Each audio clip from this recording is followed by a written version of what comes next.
Hey guys, Unfrequented World, and I'm just sitting here in the early morning light doing a bit of birding at my feeder, and I realized I have a quick video I could do for you guys. There was a gentleman that stopped by. I did a show on the weekend. The fur harvester auction was in North Bay, and it's a massive show. Guys come from all over the States, all over Western Canada, and I made quite a few new contacts, talked to a lot of guys, and one question that came up a few times was, how do you get your camera to focus through the branches onto the birds?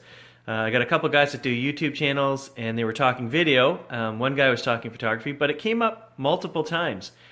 And then I realized it's not something that everybody knows how to do. If you're using autofocus, it's quite hard, pretty much impossible to get past branches that are in front of a bird or an animal. The autofocus will lock on the branches. You have to use manual focus. And I have a trick for that I can show you guys that I use with all my long lenses, and I've been doing it for years, including when I had screw mount lenses, which you couldn't turn the focus ring when you were in autofocus. So the trick kind of grew from that, and I'll show you what the trick is. So on any camera that I've owned, which I've been with Sony now for over 10 years, right from the A77, I think it was, on, you have the ability to set custom controls on the camera. That's where you can take a button, for example your AEL button, and change it to whatever you like. And on the new cameras, the customization is pretty much anything goes. You can pick any button on the camera and change it to something else. So I'm going to show you guys what I do. So this here is my A7R III, and if you go into the menus, the second camera at the top, page 8 of 9, you can click on custom keys for your photography settings. And if we go into that setting, you can see these are all the things that I've set up myself. They give you custom buttons, but you can also change the other buttons that are on the back of the camera. And for example, I take the AEL button, which is up here on this top corner, and I set that to autofocus manual focus control toggle. And what that does is every time I'm in autofocus with the camera right now, I push the button, it will autofocus. But at any time that I want to switch to manual focus, I push this button, and we are in manual focus now.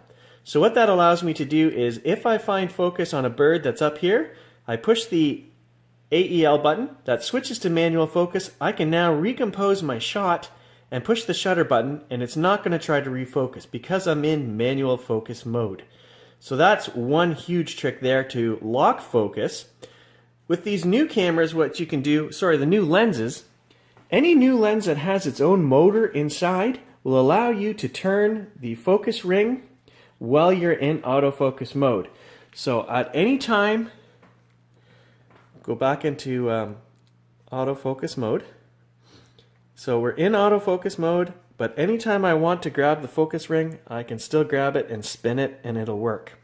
So I can override. So a nice thing to do is, if you had birds way out here in the background, in these bushes for example, I could autofocus to get close. I would switch to manually finding where I'm in focus by turning the focus ring. And I say, oh, I'm locked on my woodpecker. He's behind those front branches. He's back here somewhere.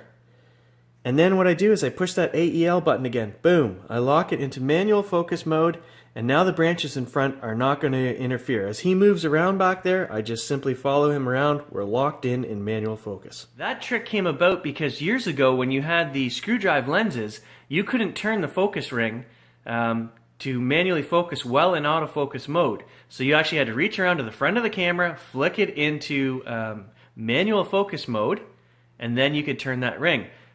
Although, if you set up the custom button and you push that button to lock it into manual focus mode, a lot of the lenses would then allow you to, it would disengage the gears and it would allow you to lock focus using your focus ring. So that's where that trick came from, guys.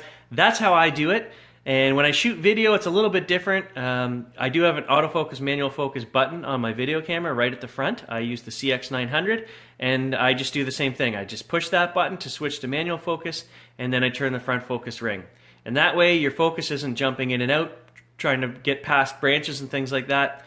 That's just what it is. You need to use manual focus for critters that are behind bushes and things like that, guys. So Try setting your custom controls. Pick whatever button you want for autofocus, manual focus, toggle. I should mention that there are two options when you set that autofocus, manual focus button. You can set it to toggle or you can set it to hold. And what the toggle does is every time you press the button once, it goes from autofocus to manual focus and it stays there.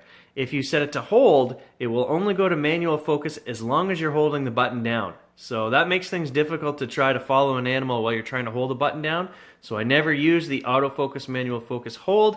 I always set mine to toggle. So I hope that helps, guys. That's a quick tip for today, and we'll catch you in the next video.